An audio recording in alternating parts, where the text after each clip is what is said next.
लेख में पेड़ पौधों को मनुष्य के रूप में दिखाया गया है कि वे किस प्रकार सांस लेते हैं, भोजन करते हैं।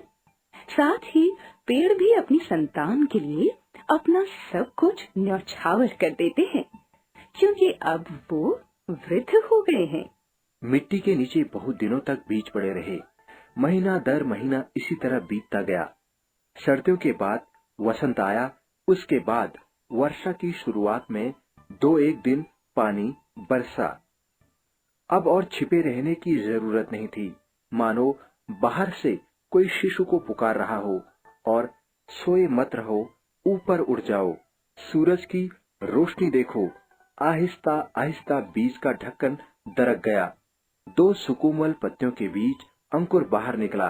अंकुर का एक अंश नीचे माटी में मजबूती से जड़ गया और दूसरा अंश माटी भेद कर ऊपर की ओर उठा। क्या तुमने अंकुर को उठते देखा है? जैसे कोई शिशु अपना नन्हा सा सर उठाकर आश्चर्य से नई दुनिया को देख रहा है। गाछ का अंकुर निकलने पर जो अंश माटी के भीतर प्रवेश करता है उसका नाम जड़ है, और जो अंश ऊपर की ओर बढ़ता है उससे तना कहते हैं। सभी गाछ बिरछ में जड़ व तना, ये 2 भाग मिलेंगे। यह एक आश्चर्य की बात है कि गाछ बिरछ को जिस तरह भी रखो, जड़ नीचे की ओर जाएगी व तना ऊपर की ओर उठेगा। एक गमले में पौधा था। परीक्षण करने के लिए कुछ दिन गमले को औंधा लटकाए रखा। पौधे का सर नीचे की तरफ लटका रहा और जड़ ऊपर की ओर रही। 2-1 दिन बाद क्या देखता हूँ कि जैसे पौधे को भी सब भेद मालूम हो गया हो। उसकी पत्तियां और डालियां टेढ़ी होकर ऊपर की तरफ उठाई तथा जड़ घूमकर नीचे की ओर लटक गई। तुमने कई बार सर्दियों में मूली काट कर बोई होगी। देखा होगा पहले पत्ते और फूल नीचे की ओर रहे, कुछ दिन बाद देखोगे कि पत्ते और फूल ऊपर की ओर उठाए हैं।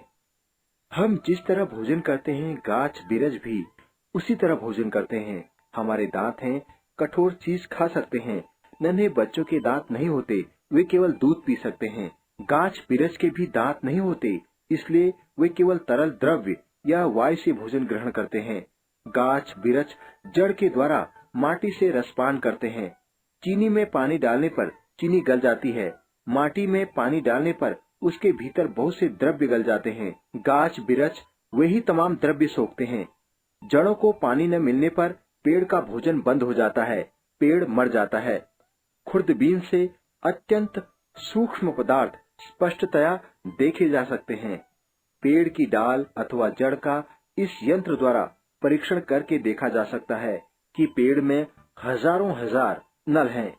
इन्हीं सब नलों के द्वारा माटी से पेड़ के शरीर में रस का संचार होता है। इसके अलावा गाछ के पत्ते हवा से आहार ग्रहण करते हैं। पत्तों में अनगिनत छोटे छोटे मुंह होते हैं। खुर्दबीन के जरिए अनगिनत मुंह पर अनगिनत होंठ देखे जा सकते हैं। जब आहार करने की जरूरत न हो तब दोनों होंठ बंद हो जाते हैं। जब हम श्वास लेते हैं और उसे बाहर निकालते हैं तो एक प्रकार का विषाक्त वायु बाहर निकलती है, उसे अंगारक वायु कहते हैं। अगर यह जहरीली हवा पृथ्वी पर इकट्ठी होती रहे तो तमाम जीव जंतु कुछ ही दिनों में उसका सेवन करके नष्ट हो सकते हैं। जरा विधाता की करुणा का चमत्कार तो देखो। जो जीव जंतुओं के लिए जहर है, गाछ बिरछ उसी का सेवन करके उसे पूर्णतया शुद्ध कर देते हैं।